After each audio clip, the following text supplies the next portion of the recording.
morning everyone, welcome back to my YouTube channel. If you've been following along on my travels, we came yesterday from Ahmed and we arrived in Ubud. So we were here a couple of weeks ago, but we came back again because we enjoyed it so much. So today we are going to the yoga barn and I thought I would vlog it and kind of show you around a little bit. I think it's a hotel, I think it's also a cafe slash restaurant. They also do yoga and I think it could be a good place to co-work. So we're going to go today and do a sound meditation. We're going to go for a Tibetan sound bath. It costs 150,000 each. It says to get there 45 minutes beforehand if you are new, so that you can get your card and you can sign up, or you have to get there half an hour beforehand if you are a regular kind of yoga person that goes there. So we're heading off now. We've got an hour to get there. It's only like a 10-minute walk, so we're definitely going to be there in time.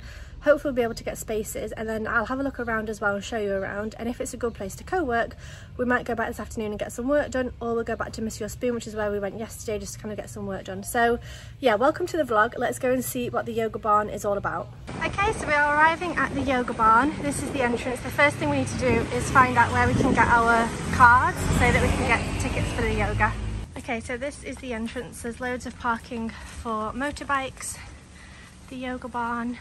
Oh, accommodation only for yoga barn this way. Okay, so down here, I think it's actually quite a big place, so it'd be nice to look around a bit. So this is the guest accommodation in here. There's a whisper zone, but we're going to the yoga barn, which is hopefully this way. It is quite a large piece of land, so I'm hoping we'll be able to find everything. Okay, so it says reception down this way, and then garden, cafe and restaurant down this way as well. So let's see. It's super beautiful. Wow. Okay, so we've come to this section, which is quite an open section.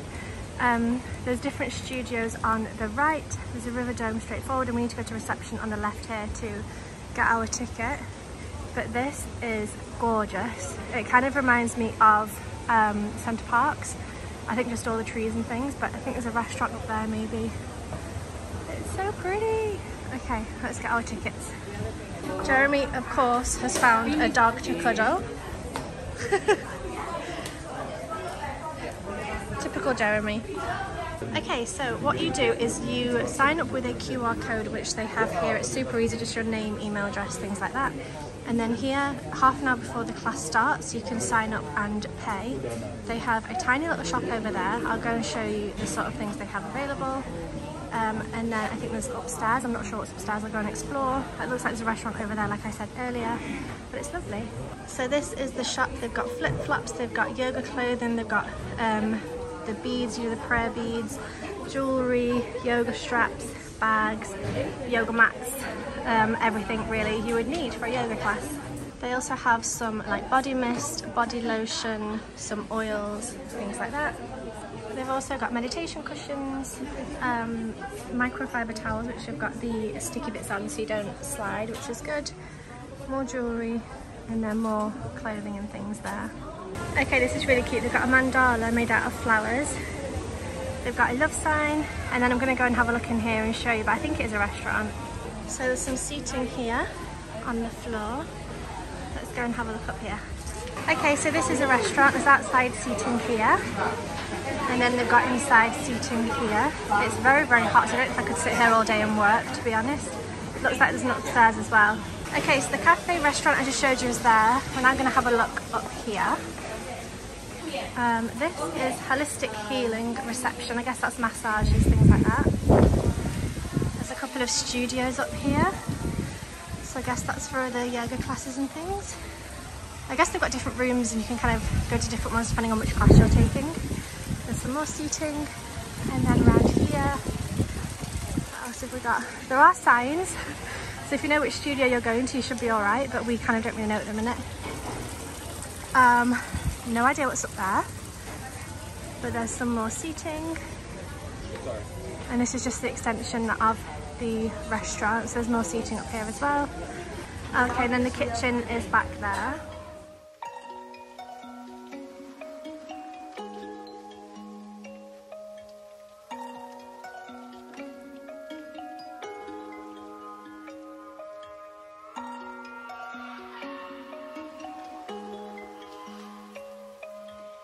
There's also a section down here with River Dome, Studio Lotus, Nest and other ones, Jungle Room and things.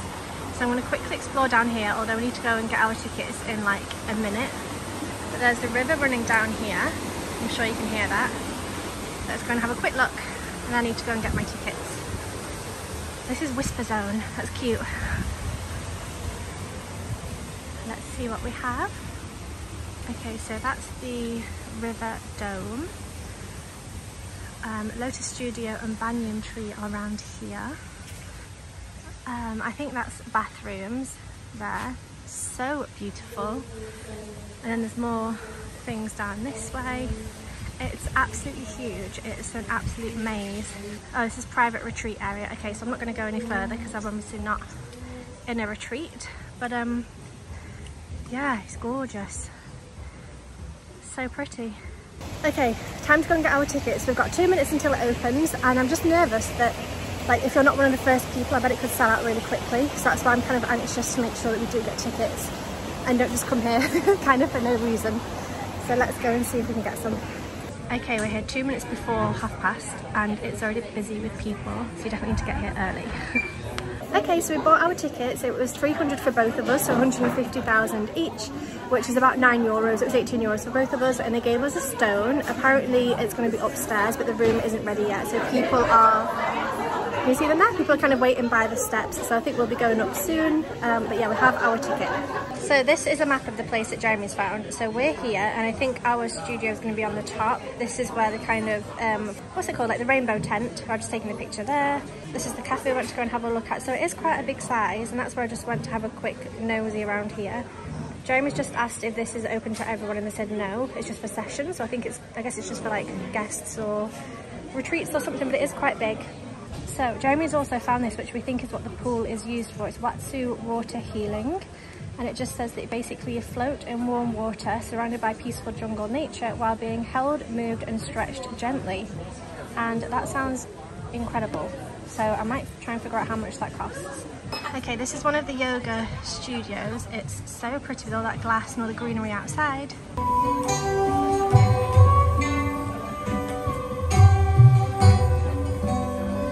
Okay guys, we have finished at the yoga barn. We're gonna go for some food, so I'll give you a bit of a catch up when we get home after we've eaten.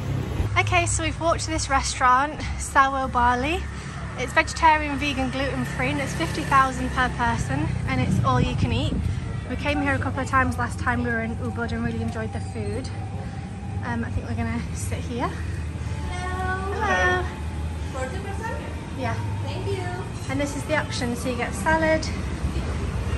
There's prawn crackers here, and then there's potatoes, there's noodles, there's rice, there's, don't know what that is, tofu, tempeh, don't know what that is, greens, and then you also get dessert as well. They have little cakes which you can have, which is amazing.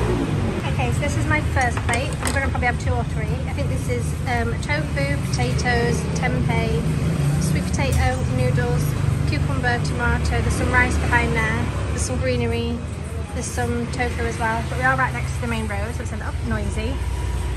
That's fine. And then this is the restaurant. Like I said, it's 50,000 and you can help yourself to as much as you want basically. And they do also have cakes available to buy if you want to do that. And then there's plenty of seating. Okay guys, so I'm now back at the hotel. It's actually 5:30. So the meditation sound bath thing was on from 1 till 2. We went and got food at a restaurant and got chatting to a girl there. Came home, watched an episode, had a snooze, and now it's 5:30. So I need to tell you a little bit about the yoga barn. So overall, it's a great place. It's huge. It's actually such a really big area. I'm pretty sure it's a hotel. There's also just one restaurant, I think, but there's lots of kind of different seating around the venue. There's different yoga shalas, I think they call it, like yoga rooms, like studios where you can practice yoga depending on kind of which class you take and where it's being held. But yeah, we kind of have mixed reviews about the actual Tibetan Singing Bowl thing. So we've done meditations before and sound baths and things like that before. And obviously Tibetan Singing Bowls is meant to be just the bowls. So that was what we were expecting because it's called Tibetan Singing Bowl Sound Bath, I think it's called. And it wasn't that really, to be honest. So we got there, went upstairs. You weren't supposed to film, but everybody else was. So I thought, you know what, I'll get a little clip. So I was a little bit naughty, but then I put my phone away. And I think Jeremy counted about 70 spots, like 70 yoga mats. I think there was probably about 50 people there, so we didn't have to be like in a rush to get there or anything, like I felt like we were. And so they were playing music when we arrived, which is the little clip that you saw, people just getting settled. And then I think it started probably about 1:05, something like that. And he said, okay, so just lay down and enjoy the music. He said for the first 15 minutes he was going to talk about cleaning your body from the inside, like cleansing your body or something. So I was like, okay, that's fine, and then we'll get into the music. Okay, fine, we relax. And he talked. Jeremy ended up Jeremy was sitting and I was laying down. Jeremy was getting a bit annoyed about all the chakra talk because it was a little bit too woo-woo for us, well, for him, let's say. And apparently he talked until 1:30, so it was half an hour of music, but also him talking about your chakras and aligning them and like passing the light through your body and the energy and all this kind of thing. And then there was half an hour of music, of just music, I mean. I think the Tibetan Singing Bowl was maybe 10 minutes of the whole hour. The rest of it was lots of different music. So when he was doing the chakra alignment thing at the beginning, I was somewhat listening, but I was also somewhat just like blanking it out, honestly. Like, I quite enjoyed going from, like, he was describing having the light from your whatever the head chakra is to your throat chakra, to your heart, to your chest, to your tummy, and I don't know all the chakra points, but I enjoyed. But a lot of it I was just kind of not listening to what he was saying, I was just listening to the music. And the music was really, really interesting. So Jeremy said that he sat for basically the whole, oh, my light's just gone out. Okay, never mind, we're gonna carry on. He said that he sat for like the half an hour just listening to the music and kind of keeping his eyes open and watching them. And he said they played so many musical instruments. They were all laid out and there was loads of them. Yeah, it was really interesting. There was almost like, it was like each song almost was like 5 to 10 minutes, I would say, and then it would completely switch up. So like at one point, I think only once there was Tibetan Singing Bowls, so it's a bit false advertising saying it's a Tibetan Singing Bowl sound bath when it was 10 minutes of it. The rest of the time it would kind of switch between, so it would go to that, it would go to like yoga kind of soft floaty music, it would then go to like mantras, it would then go to more like jungle sounds almost, or like tribally sounds. I don't know, it's really hard to explain, but it was kind of good and bad, I think. It was, so I've been to a couple of sound meditation things before, like sound baths, and one of them in England that we went to, I think it was an hour and a half, like I was completely gone. Like I was still awake, but I was just completely in, I don't know where I was, super duper relaxed, like my brain was switched off. I was just completely like surrendered to it, I guess. Whereas this time, because the music changed every 10 minutes and quite dramatically between all the different types of music, it meant that if I was in a thought pattern, because I found it really hard to turn my brain off today, so I'd be thinking about work, I'd be thinking about, I don't know, loads of different things, and I kept trying to have to like, okay, come back to your breath, focus on your breath, and then the music would change, which was good because it would kind of change my chain of thought again. I'd be like, oh, okay, new music, I wonder what's going on, and then I would think about other things. But it was also kind of bad in the sense that like you can't just relax into it. If you ever are relaxing and then they switch up the music, it's such a change that then it would kind of wake me up a bit, if that makes sense. So I didn't love it, honestly, and I think, like Jeremy said, it was a little bit misleading calling it Tibetan Singing Bowl when there was not a lot of that. Like, it wasn't really what we were expecting. Had they said it's like a chakra cleansing sound like experience, that's completely different and that would have been more honest than the Tibetan thing. But yeah, it was good. I mean, if it was €9 each, which for, you know, if that was in Miami, it would have been probably $40 or $50. So it's definitely cheaper than it would have been in different parts of the world. I'm not desperate to go back for that one in particular. They do have yoga nidra I'd probably like to try. They have yin yoga, they have restorative yoga.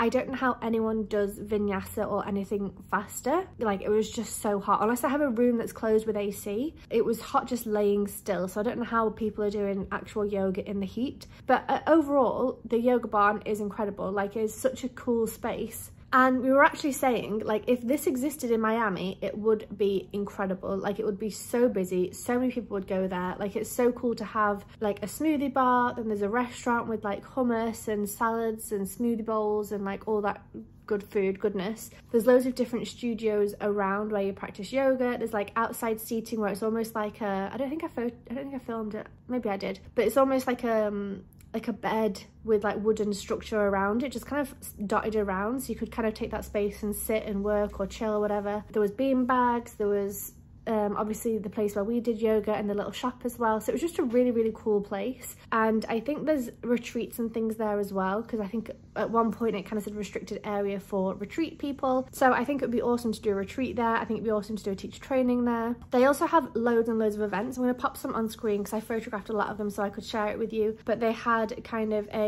was it like a 50-hour yin yoga course? They have a mala beads, you know, like the meditation beads, making like experience workshop, I think it was actually.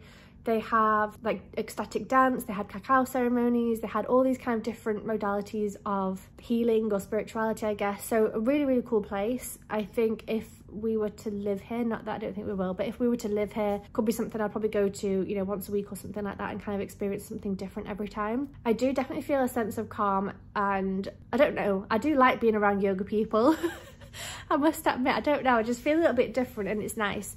So I enjoyed the experience. It wasn't a Tibetan Singing Bowl meditation sound bath thing, whatever they called it, but it was cool nonetheless. And I think the way that they made the sounds, I kind of wish I'd sat up and watched some of it, because it sounded really interesting and I have no idea how they did it. In the same respect, it's a shame that I didn't actually get fully immersed in it, if that makes sense. So that was our experience of the yoga barn. I am tempted to go back and try yoga nidra or a yin yoga or something like that. We'll see what we end up doing these next couple of days, but I wanted to take you along and show you a little bit of the yoga barn as well. So if you're thinking about going, you can kind of, I'll leave the website down below and the Instagram and things, you can go and have a look. But they have a really, really full schedule. I think it's on from like 7 in the morning until I don't know what time at night, but like there's a lot going on. So if you're into like yoga, meditation, sound baths, that kind of thing, there'll definitely be lots of things per day that you could get yourself involved in. It was 150,000 for one class, and I think it's 420,000. I might be wrong, but I think it's 420 for 3 classes. And I think there was another token, like another thing for 5. If I can find the information, I'll pop it on screen here. So yeah, really, really cool. I hope you enjoyed this video. I think we're just going to be getting some food tonight and chilling out. We are absolutely zonked. I don't know why. We slept so well last night. I think it's because it's so quiet here. Like, we've not had silence since last time we were in this apartment. So if you're staying in Ubud, I'll leave the link below, because it is so nice and so quiet and away from all the roads and people and everything. So it's really nice to chill. So yeah, thanks for watching this one. Hope you enjoyed it. We are planning on doing a day trip around Ubud at some point, maybe in a couple of days time. So that'll be the next vlog probably. But thanks for watching this one. I hope you enjoyed it and I hope to see you back here soon. Bye.